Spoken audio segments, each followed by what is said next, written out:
Autism क्या है और जो बच्चे ऑटिज़म का शिकार होते हैं इसकी अलामात और निशानियाँ क्या क्या हैं? ऑटिज़म जो है वो एक न्यूरो डेवलपमेंटल डिसऑर्डर है, ऐसा जिसमें बच्चे अगर आप उसका नाम लेके बुला रहे हैं तो वो आपको आई कांटेक्ट नहीं देगा। दूसरा, उनका सोशल इंटरेक्शन बहुत कॉम्प्रोमाइज्ड कह लें या बहुत कॉज आइडेंटिफाइड नहीं है, इसलिए उसका कोई एक इलाज भी नहीं किया जा सकता। बच्चा अचानक से बोलना छोड़ दिया उसने, अचानक से वो जो सब कुछ करता था वो सब कुछ रिवर्स। अच्छा, ऑटिज़म को लेकर मुआशरे में कौन कौन सी जो आम गलतफहमियाँ हैं जो पाई जाती हैं? सबसे बड़ी गलतफहमी ये होती है कि पता नहीं पेरेंट्स की वजह से ऑटिज़म हो गया, मतलब इसका कोई एक इलाज नहीं है जिसे हम कहेंगे कोई मेडिसिन है बच्चे को दे दें, क्योंकि सिम्टम्स इसके इतने ज़्यादा। जनरल फिजिशियन फैमिली डॉक्टर के पास ले गए बच्चे को और उसने खुद ही उसको मैनेज करना शुरू कर दिया। अस्सलाम वालेकुम नाजरीन, मैं हूं आपका मेज़बान शमसुल हक। आज के इस प्रोग्राम में हम बात करेंगे कि ऑटिज़म क्या है और वो बच्चे जो ऑटिज़म का शिकार होते हैं उसकी अलामात और निशानियां क्या क्या हैं। दुनिया भर में ऑटिज़म के शिकार बच्चों की तादाद में तेज़ी से इजाफ़ा हो रहा है, इसकी वजूहात क्या हैं और वो बच्चे जिनमें ऑटिज़म की तशख़ीस हो गई है तो ऐसे बच्चों में ऑटिज़म को कैसे मैनेज करें। इस पर बात करने के लिए मेरे साथ मौजूद हैं माहिर नफ्सियात डॉक्टर आमना आरिफ साहिबा। ऑटिज़म क्या है और जो बच्चे ऑटिज़म का शिकार होते हैं इसकी अलामात और निशानियाँ क्या क्या हैं? अच्छा, ऑटिज़म जो है वो एक न्यूरो डेवलपमेंटल डिसऑर्डर है, जहन की कुछ इस तरह की हालत के जिसमें बच्चे जैसे आपने निशानियों का भी पूछा है, ऐसा जिसमें बच्चे अगर आप उसका नाम लेके बुला रहे हैं तो वो आपको आई कांटेक्ट नहीं देगा, वो आपकी तरफ देखेगा नहीं। और कभी ये भी गलती लगती है कि शायद बच्चे को आवाज़ नहीं जा रही और यहाँ से वो एक गलत ट्रीटमेंट की तरफ भी चले जाते हैं लोग अक्सर कि पता नहीं बच्चे के कान में कोई इशू है। अच्छा। तो एक बड़ा कॉमन सिम्टम है कि आप उनसे बात करेंगे तो वो आपको आई कांटेक्ट नहीं देंगे। दूसरा, उनका सोशल इंटरेक्शन बहुत कॉम्प्रोमाइज्ड कह लें या बहुत ही महदूद कह लें कि आप सोशल इंटरेक्शन जैसे बच्चे आपस में दूसरे बच्चों को देखते हैं तो वो खेलना शुरू कर या दिल चाहता है उनका इंटरेक्ट करने का, वो इंटरेक्शन नहीं करते। और थर्ड इनका ये कि इनकी कुछ रेपिटेटिव मूवमेंट्स होती हैं, जैसे बड़ी कॉमन हैंड फ्लैपिंग होती है, इस तरह से हैंड मूवमेंट है या बॉडी रॉकिंग है, ऐसे आगे पीछे स्टिमिंग है या फिर कोई ऐसे इंटरेस्ट हैं जिसको वो रिपीट करते हैं। खेलते हुए बड़ा उनका कॉमन नज़र आता है कि वो टॉयज़ को एक लाइन में बनाएंगे, कोई खास सिस्टम बनाते हैं, तो कुछ चीज़ें बड़ी क्लियर हैं। लेकिन ये कि ऑटिज़म आपका इसमें जो सबसे वो मुश्किल चीज़ है वो ये है कि ये पैदा होते पता नहीं चलता कि बच्चे को कोई इस तरह की कंडीशन है उसकी। ठीक होगा। वो बिल्कुल नॉर्मली डेवलप हो रहा होता है, नॉर्मली बातें करता है सब कुछ, और समटाइम्स स्पीच आती है और 25 से 30% बच्चे जिनकी स्पीच आने के बाद फिर रिवर्स हो जाती है। ठीक है। 3 ईयर तक या उससे पहले भी, मतलब पहले रिसर्च 3 ईयर से पहले आप ऑटिज़म को डायग्नोज भी नहीं कर सकते, मतलब इसकी तशख़ीस भी नहीं कर सकते। तो इसकी तशख़ीस के लिए जो उम्र है वो 3 ईयर है। 3 ईयर। ठीक हो गया। अच्छा, ऑटिज़म के शिकार जो बच्चे हैं इनकी तादाद जो है वो रोज़ बरोज़ बढ़ रही है, हालिया बरसों में इसकी तादाद में इजाफा हुआ है। तो ऑटिज़म की वजूहात क्या क्या होती हैं? अच्छा, इसमें सबसे अफसोसनाक बात ये है कि इसकी कोई एक कॉज अभी तक आइडेंटिफाइड नहीं है। अच्छा। अलार्मिंग ये है कि ये भर बहुत ज़्यादा रहा है, तादाद इसकी इतनी ज़्यादा है कि 1000% इंक्रीज़ है फॉरेन कंट्रीज़ में। अच्छा। लेकिन रीज़न अगर फाइंड आउट, वो अभी भी इसकी नंबर 1 पे जो अभी तक रिसर्च की बेस पे रीज़न है वो जेनेटिक्स है, लेकिन प्रूवन नहीं है कि जैसे हम कहें ना कि अच्छा ये कॉज है, क्योंकि कॉज आइडेंटिफाइड नहीं है इसलिए उसका कोई एक इलाज भी नहीं किया जा सकता। जैसे कोविड आया था, हमें पता है कि ये रीज़न सामने आ गया, वैक्सीनेशन बन गई, कंट्रोल हो गया।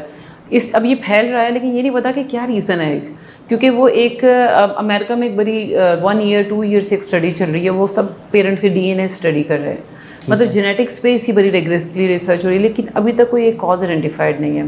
देयर आर 48+ रीजंस जिसके ऊपर डिफरेंट रिसर्चेज हैं, डिफरेंट हैं कि कोई एक, जैसे जेनेटिक्स के ऊपर भी क्वेश्चन इसलिए उठ जाता है कि कहते हैं कि अच्छा अगर कज़न मैरिजेस हो तो डिसेबिलिटी आ जाती है जी। तो बहुत सी कज़न मैरिजेस हैं जिसमें नॉर्मल बच्चे भी हैं। ठीक है। और इस तरह के बहुत से कॉजेज हैं, तो बट इसका कोई एक कॉज आइडेंटिफाइड नहीं है अभी तक। अच्छा, ये जो ऑटिज़म है क्या इसकी तशख़ीस जो है बच्चों में इसकी तशख़ीस मुश्किल होती है, और वालिदैन किन बातों का ख्याल रखें जिससे बच्चों में जो ऑटिज़म की तशख़ीस है वो आसानी से हो सकती है? अच्छा, एक तो ये कि वालिदैन तशख़ीस तो नहीं करेंगे, तशख़ीस तो एक प्रोफेशनल का काम है। हाँ, पेरेंट्स के दरमियान में हम ये अवेयरनेस ज़रूर दे सकते हैं कि आपको क्या अलामात नज़र आएँ कि आपको अलर्ट हो जाना चाहिए।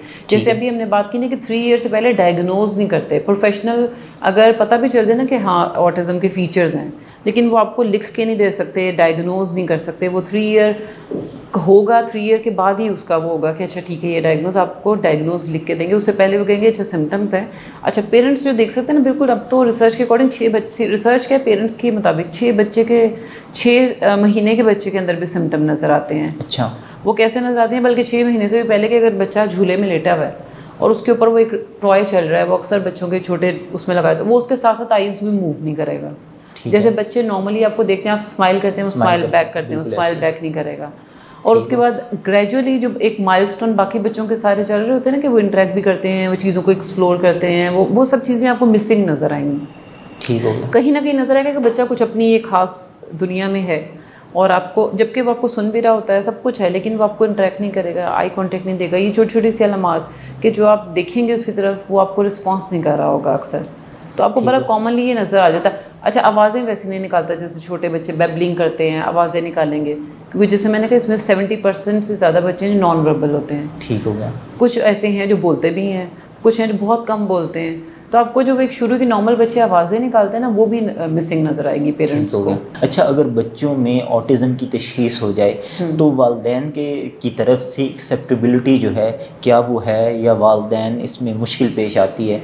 नहीं, ऑटिज़म में तो ख़ास तौर पे सबसे मेन प्रॉब्लम ये है ना कि पेरेंट्स कहते हैं हमारा बच्चा तो बिल्कुल सही चल रहा था ना, क्योंकि ऑटिज़म का तो ये एक डायलेमा है, आप कह सकते हैं कि बच्चा वाकई ही सही उनको लगता है। ठीक है। लेकिन जहाँ पे वो थोड़ा सा, जब एक बच्चा समझ लें कि अब एक एज आती है ना कि दूसरों से बात करना, ख़ास तौर पे स्कूल की एज अगर आ गई है कुछ, वहाँ पे जब वो नहीं लगता है, वो कहते हैं नहीं इसकी तबीयत ठीक नहीं है, और यहीं पर ही वो चीज़ें आती हैं। जैसे मेरी अपनी PhD की रिसर्च में ये हुआ कि मैंने पूछा पूरे पंजाब के पेरेंट्स में से, जो मैंने सैम्पल चूज़ किया, उसमें मैंने उनसे पूछा कि अच्छा क्या चेंजेस नजर आई, तो उन्होंने कहा बच्चा अचानक से बोलना छोड़ दिया उसने, अचानक से वो जो सब कुछ करता था वो सब कुछ रिवर्स होना शुरू हो गया। तो मैंने क्वेश्चन ये था कि आप गए किसके पास सबसे पहले? उन्होंने कहा हम अपने फैमिली फिजिशियन के पास गए। उसने कहा तबीयत ठीक नहीं है, दवाइयाँ ले ठीक हो जाएगा। वो करते करते करते करते बच्चे का जो अर्ली इंटरवेंशन जिसे हम कहते हैं ना, उसके इलाज का एक वो टाइम, पीक टाइम जिस पे उसको जाना चाहिए, वो गुजरता जाता है, और पेरेंट्स भी डिनाइल में होते हैं। उन्हें लगता है कि बच्चा तो बिल्कुल ठीक था, और ये वाकई ही कोई, इसलिए यहाँ पे अवेयरनेस की ज़रूरत है कि ऑटिज़म इतना स्प्रेड कर रहा है, इतना स्प्रेड हो रहा है कि अब आपको लगे भी ना कि नॉर्मली एक डाउट भी होगा, नहीं इस तरह की अलामात आ रही हैं कि बच्चे की स्पीच आते आते वो एकदम से रिवर्स हो गई है, वो रिस्पांस देना रुक गया, वो कुछ रेपिटेटिव मूवमेंट्स कर रहा है। फिर इनमें सेंसरी इश्यूज़ बहुत ज़्यादा होते हैं, बल्कि सेंसरी इश्यूज़ किस तरह के कि बाकी बच्चों को लगेगा कि हल्की सी ऐसी आवाज़ है, वो बच्चे बहुत अपनी ज़रा सी आवाज़ आएगी अपने कानों पे हाथ रख सकते हैं, उन्हें ज़रा सी आवाज़ बहुत ज़्यादा लग सकती है, या बहुत ज़्यादा आवाज़ बहुत कम फील होगी, हाइपर सेंसिटिव या हाइपो सेंसिटिव। उन बच्चों में सेंसिटिविटी जो है वो ज़्यादा होती है, बहुत ज़्यादा होती है, ज़्यादा हसासियत होती है। हसासियत इन टर्म्स के, जैसे मैंने कहा ना कि उनकी ऑडिटरी सेंस में ये हो सकता है कि बाकी बच्चों को नॉर्मल सी आवाज़ आ रही है, इस बच्चे को लगे कि मेरे सर के ऊपर कोई चीज़ गिर गई है, उसको हल्का से शाबाश भी आप देंगे, उसे लगेगा मुझे धक्का दे रहे हैं, अगर वो बच्चा हाइपर सेंसिटिव है। इसीलिए कहते हैं कि आप कोई भी बच्चा हो, वैसे उसको आप उसी परमिशन के बगैर, हमारा कल्चरली तो देखें ना, बच्चे को उठा के गोद में आप चिपका ही लेते हैं, एक चाहे टिपिकल बच्चा है, क्योंकि इतना स्प्रेड कर रहा है, आपको बहुत अलर्ट रहना चाहिए कि बच्चे को बिला वजह कैसे टच ना करें उसकी परमिशन के बगैर। आपको नहीं पता वो हाइपर एक्टिव है या हाइपो, मतलब कभी ये भी हाइपो एक्टिव है तो बहुत शोर है, तो उसको लगेगा अच्छा। हाइपो एक्टिव बच्चों के यही बड़ा इशू होते हैं कि सर्दी में उन्होंने गर्मी के कपड़े पहने होते हैं, गर्मी में सर्दी के। अच्छा, क्योंकि वो कहते हैं कि सर्दी का मौसम उन्हें नहीं फील हो रहा होता है, वो हाइपो सेंसिटिव है, उनकी जो फीलिंग है ना कि उनको सर्दी लगनी चाहिए, वो उनको नहीं फील हो रही होती।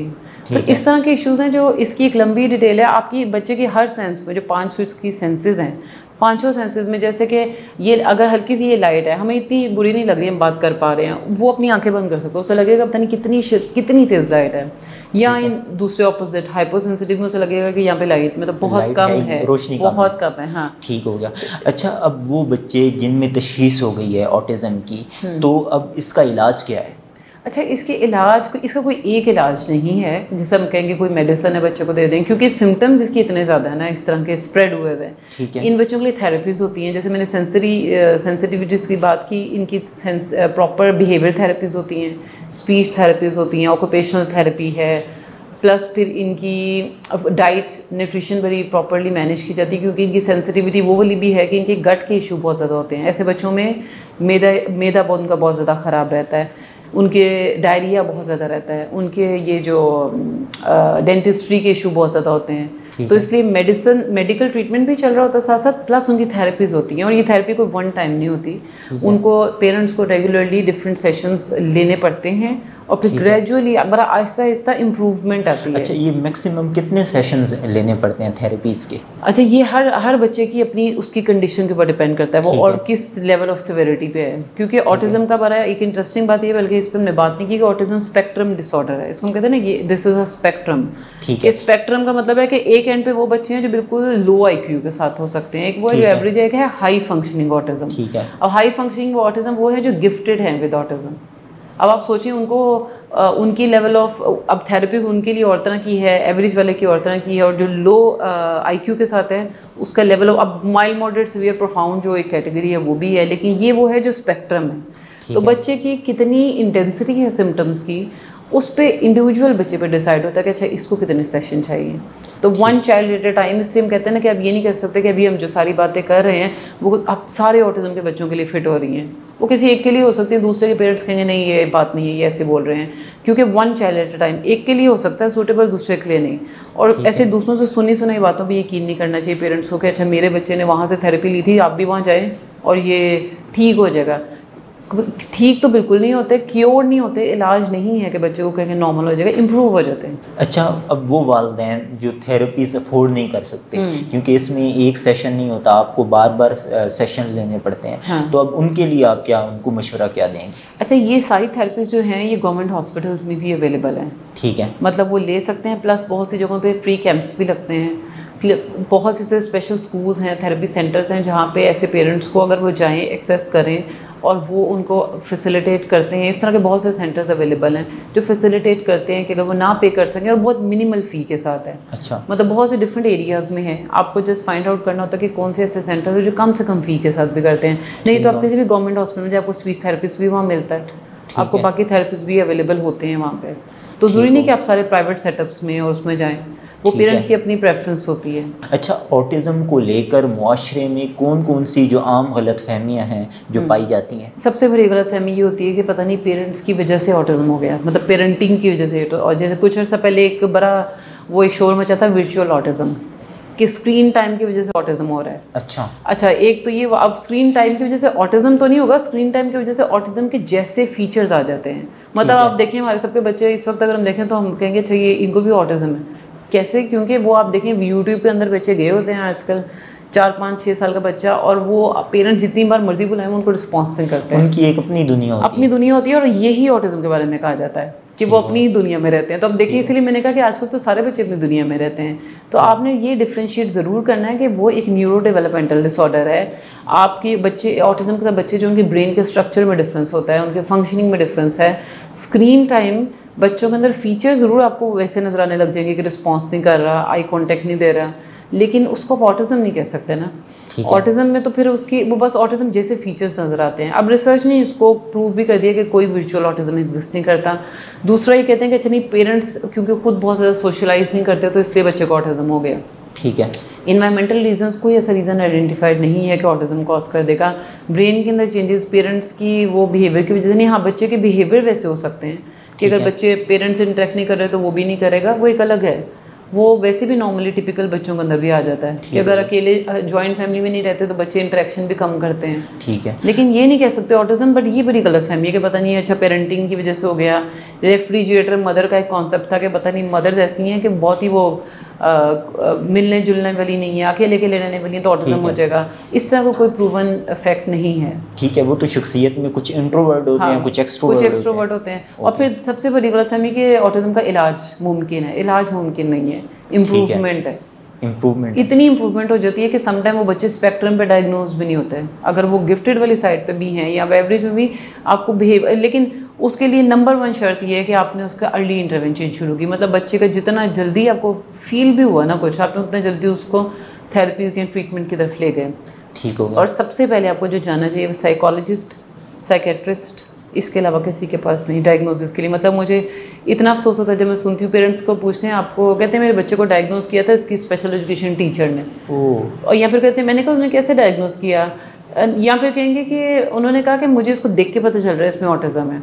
अच्छा चलो टीचर कोई ऐसी बात करे तो फिर दूसरी नंबर पे वो हमारे फैमिली डॉक्टर, उन्होंने इसको डायग्नोज किया था, जो कि एक MBBS है, मेडिकल डॉक्टर था। अच्छा, मैंने पूछा उन्होंने कैसे किया, कहते उन्होंने भी कहा मुझे देख के नज़र आ रहा ऑटिज़म है। मतलब इस तरह की चीज़ों से बचना चाहिए, देख के ऑटिज़म आप डायग्नोज नहीं कर सकते। इस तरह की बड़ी चीज़ें प्रिवेल कर रही हैं। दूसरी बात जो मैंने कहा है, एक बच्चे के इतने केसेस मेरे पास इस तरह के आते हैं, जैसे एक बच्चे का आया, उसकी कोई 13 साल का बच्चा था, 4 सर्जरी हो चुकी थी कानों की। वो कानों की क्या सर्जरी हुई, इसके ऑडियोलॉजिस्ट के पास ले गए कि इसको आवाज़ नहीं आती, यानी तशखीस ही सही तरह से नहीं हो सकी। सबसे बड़ा मसला है, मिसडायग्नोसिस बहुत ज़्यादा है इसमें। ठीक है। क्योंकि सिम्टम इस तरह के हैं कि अच्छा बच्चा रिस्पॉन्स नहीं कर रहा है, इसको तो ये नहीं कि उसको आवाज़ नहीं जा रही, उसको आवाज़ जा रही है।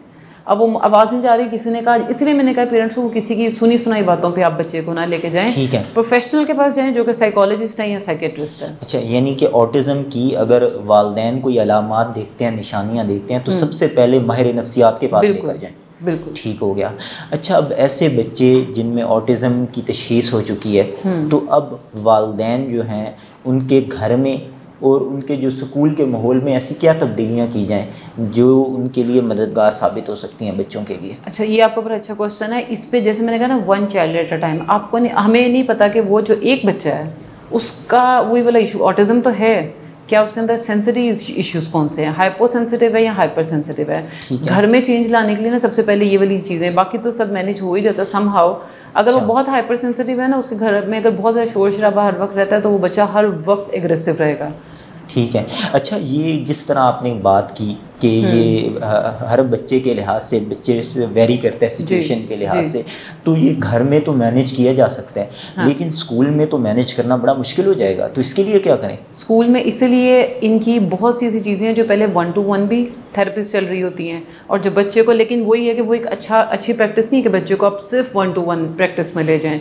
स्कूल वालों की तो अंडरस्टैंडिंग है ना, घर में तो पेरेंट्स को अवेयरनेस दे रहे हैं, वो स्कूल से गाइडेंस मिलेगी उनको और वो घर में समहाउ मैनेज करेंगे। स्कूल वाले तो ऑलरेडी इक्विप्ड हैं ना इस चीज़ों से, उनको पता है कि, और ट्रेंड हैं, और उनकी सेटअप इस तरह के बनाए गए होते हैं कि छोटे छोटे वर्क स्टेशंस बने होते हैं, पता है कि बच्चे को कैसे डिस्ट्रैक्शन से बचाना है। मतलब स्कूल तो ऑलरेडी इस चीज़ से अवेयर है, उन्होंने उसको डिज़ाइन ही वैसे किया होता है। लेकिन बेसिकली होता है कि जो आप उस पर्पस के अकॉर्डिंग बिल्डिंग बनाते हैं, आप उसकी सेटअप ही वैसा, तो स्कूल तो ऑलरेडी इस तरह से इक्विप्ड हैं क्योंकि उन्हें पता है कि ऑटिज्म को डील कैसे करना है। तो ये मसाइल आप कह रही हैं स्कूलों में ज़्यादा बच्चों को मसाइल का सामना नहीं होता, घरों में ज़्यादा होता है। लेकिन स्कूल में लेकिन मैं ये कह रही हूँ कि स्कूल में अगर कोई स्कूल वाले आपसे कहते हैं ना कि 1 to 1 या सेशन आ रहे हैं और बस आप उस पर चले जाएँ, तो 1 to 1 सेशन बच्चे के लिए, अब एक बच्चा जो पहले ही सोशल इंटरेक्शन नहीं कर रहा, आप उसको स्कूल में जाके एक टीचर के साथ कोने में बिठा दें और सारा दिन बस वो उस कोने में बैठे और बाद में घर चला जाए, तो वो एक अच्छी प्रैक्टिस नहीं है। 1 to 1 आपको सिर्फ उन स्किल्स के लिए जाना चाहिए जो बच्चे को अकेले आप सिखाएंगे, उसके बाद दोबारा उसको मेन स्ट्रीम में लेके आना चाहिए। स्कूल्स वालों के मतलब ये पेरेंट्स की अवेयरनेस का ही पार्ट है कि आप पेरेंट्स भी बहुत ज़्यादा ना एम्बिशियस होकर सोचते हैं कि हमने बस हमारा एक पूरी टीचर हमारे बच्चे को डेडिकेट हो जाए तो ये सबसे अच्छा सेटअप है, जबकि ये समझ लें कि एक अच्छा सेटअप आपके बच्चे के लिए नहीं है। कुछ स्किल्स के लिए 1 to 1 बहुत अच्छा है, लेकिन बाकी के लिए आप उनको एक वक्ती सपोर्ट हो सकती है। ये इसका परमानेंट कोई सोल्यूशन परमानेंट नहीं, आप उनको उन ग्रुप में बैठाएं, बच्चों के ग्रुप में बिठाएं, ताकि वो जो, क्योंकि बच्चे देख के सीखते हैं ना, ठीक है, बच्चे जो बिहेवियर देखेंगे, आप बोल के जितना मर्जी सिखा लें, जो वो देख के सीखते हैं वो बोल के उतना ज़्यादा नहीं सीखते। और ये वैसे भी विजुअल लर्नर होते हैं ऑटिज्म के साथ, तो हम सभी ज़्यादातर विजुअल देख के सीखते हैं चीज़ों को। तो आप कुछ चीज़ें स्किल्स 1 to 1 ज़रूर सिखाएं, लेकिन बाद में अगर स्कूल वाले नहीं भी करें, आप उनसे रिक्वेस्ट करें मेरे बच्चे को ग्रुप में भी बिठाएं, कुछ टाइम उसका ग्रुप में भी गुजरे। और बाकी घर में जैसे हम बात कर रहे थे पेरेंट्स के ऊपर, एक तो साथ स्कूल्स के साथ उनको गाइडेंस भी मिल रही होती है पेरेंट्स को, ठीक है, कि अच्छा आपने इसको, सबसे एक और बिल्कुल मुझे बात याद आ गई कि ऐसे थेरेपिस्ट या ऐसे स्कूल जो पेरेंट्स को ऐसे निकाल के बाहर करते हैं ना कि आप प्रोफेशनल नहीं, आप साइड पे हो जाएं, तो ऐसी जगहों में नहीं जाना चाहिए। अच्छा, क्योंकि ये एक अच्छी प्रैक्टिस नहीं है। सबसे बढ़कर पेरेंट्स से ज़्यादा बच्चे को कोई भी नहीं समझता। मतलब एक मैं आपको वाक़या बताती हूँ कि एक थेरेपिस्ट था, उसने ऐसे ही किया, पेरेंट्स उसके पास लेके आए हैं उन बच्चे को, वो कहते हैं आप बाहर चल जाए, दरवाज़ा बंद कर दे, बस अब मैं और ये खुद ही बस, और पेरेंट्स को बाहर बिठा दिया। और उसने बच्चे ने थोड़ा सा कोई काम किया, कुछ भी एक्टिविटी की, तो उसने कहा वेल डन। उसके बाद फिर वो बच्चे ने दीवारों से टकरे मारना शुरू कर दिए उसके थम्स अप के बाद, और पेरेंट्स भाई परेशान कि क्या हो रहा है। बाद में पता क्या चला कि उसका ट्रिगर पॉइंट था। अब ये सिर्फ पेरेंट्स को पता था।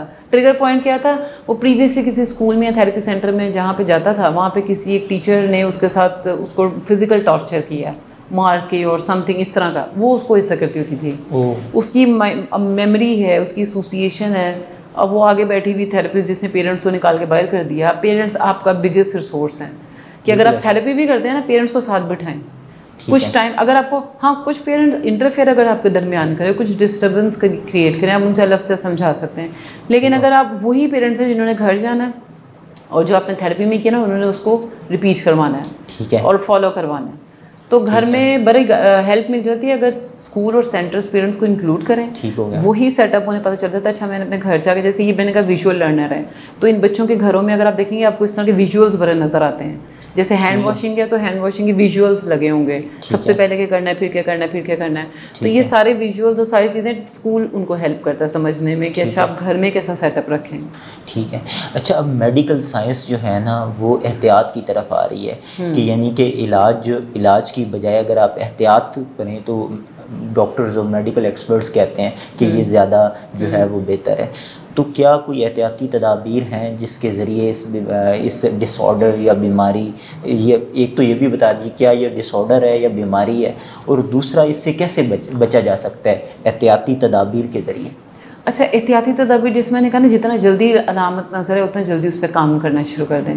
और वो काम क्या करना शुरू कर दें, जैसे अगेन एक केस था, और डेनमार्क से आए थे पेरेंट्स अपनी बच्ची को लेकर, 4 साल की थी, और वो लेके के आए हैं कि इसको ना हम पाकिस्तानी कल्चर में सोशलाइजेशन सिखाने के लिए, ये सोशलाइजेशन वहाँ नहीं है, तो अब वो बच्ची को देख के वो यहाँ जगह जगह लेके घूम रहे हैं, उसको कोई डायग्नोज नहीं कर रहा था।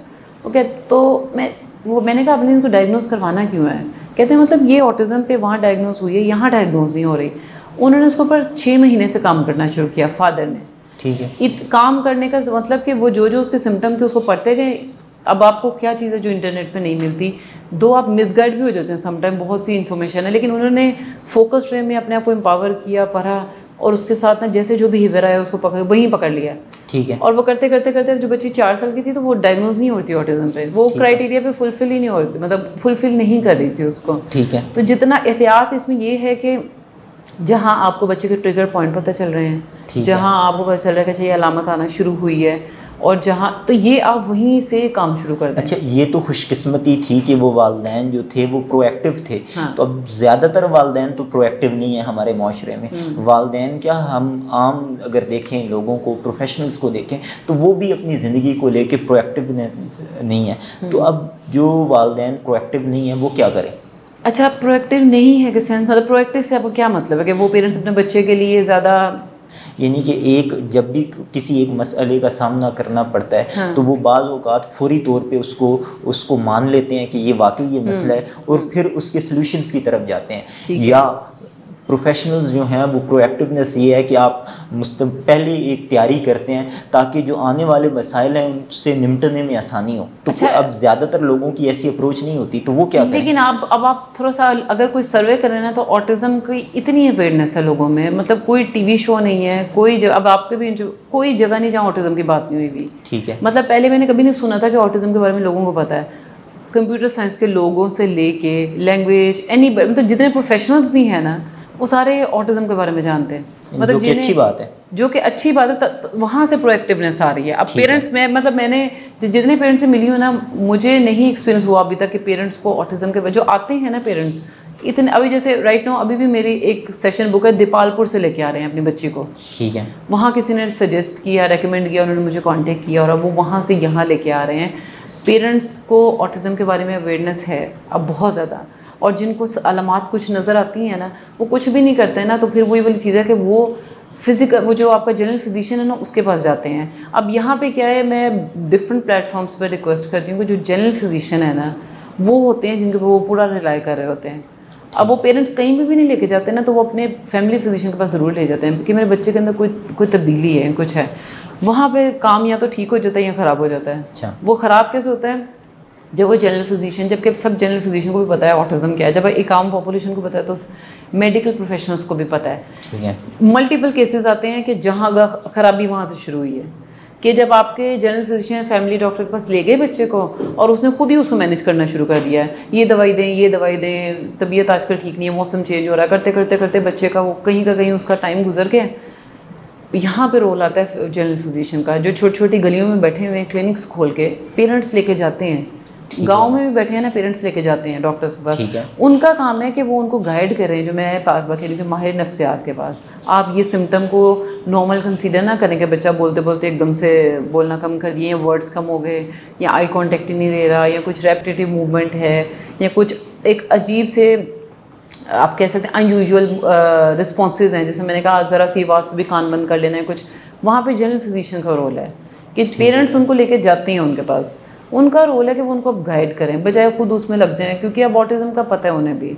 और अगर नहीं मानते, कुछ लोग नहीं मानते कि अच्छा यहाँ पे वैसे अब मे बी आपके इस प्लेटफॉर्म से कोई बेनिफिट हो जाए कि जनरल फिजिशियंस को ऑटिज़म की ट्रेनिंग देने की बहुत ज़्यादा ज़रूरत है, जिसके लिए वो रेडी नहीं है। ठीक है। मतलब अगर सपोज़ मैं भी अगर कोई PhD डॉक्टर हूँ तो मैं अब कहूँ कि मुझे सब कुछ पता है, मैं हमेशा ओपन होती हूँ अच्छा क्या ट्रेनिंग है, बल्कि हम जाते हैं कि अच्छा ये भी सीख लें, ये भी सीख लें। ठीक होगा। जनरल फिजिशियंस को ट्रेनिंग्स की ज़रूरत है, ऑटिज़म ट्रेनिंग कह लें या अवेयरनेस कह लें, जो भी है, या हम कुछ एक प्लेटफॉर्म पे अगर जमा हो जाएं और वहाँ पे हम एक ये कंसेंसस हो जाए ना कि जब भी कोई इस तरह का केस आए, आप उसको खुद ट्रीट करने ना लगे, उसको रेलिवेंट डॉक्टर के पास, और ये पेडिट्रिशियन और यहाँ तक भी जाते हैं ना, वहाँ पे भी गड़बड़ शुरू होती है, तो आप डायरेक्टली उन्हें साइकोलॉजिस्ट के पास रेकमेंड करें। तो अब जो प्रोएक्टिव पेरेंट्स, उस तरह से प्रोएक्टिव जो आपने कहा कि जो बहुत ज़्यादा नहीं कर, वो अपने डॉक्टर के पास जाएंगे, चाहे वो किसी भी जगह पे बैठे हुए हैं, वो किसी भी एरिया में रहते हैं, वो डॉक्टर का वहाँ पे रोल शुरू हो जाता है कि वो उन्हें आगे कहाँ डायरेक्ट करता है। और फिर सोशल मीडिया पे बाय द वे बड़े ग्रुप्स भी बने हुए हैं पेरेंट्स के, जो पेरेंट्स ने डिफरेंट जगहों से ज्वाइन किया होता है, मतलब ऐसे ऐसे जगहों से कि आप बिलीव भी नहीं कर सकते कि यहाँ पे इंटरनेट भी है, लेकिन उन्होंने वो ग्रुप्स ज्वाइन किए होते हैं। ठीक है। तो वहाँ पे वेबिनार्स भी होते हैं जहाँ पेरेंट्स की जहाँ आवाज़ पहुँच सके, लेकिन डॉक्टर्स को बेसिकली यहाँ रोल प्ले करना चाहिए। डॉक्टर आमना आरिफ साहिबा, प्रोग्राम में शिरकत के लिए आपका बहुत शुक्रिया। मैं उम्मीद करता हूँ कि हमारे वो नाज़रीन जो ये जानना चाह रहे थे कि ऑटिज़म की तशख़ीस जो है वो कैसे करें, और अगर बच्चों में ऑटिज़म की तशख़ीस हो गई है तो वो ऑटिज़म को मैनेज किस तरह करें, उनके लिए ये प्रोग्राम इंतहाई मुफीद साबित होगा। इस प्रोग्राम के हवाले से अपना फ़ीडबैक कमेंट बॉक्स में लिखिए। अगले प्रोग्राम तक दीजिए इजाज़त। अल्लाह हाफ़िज़।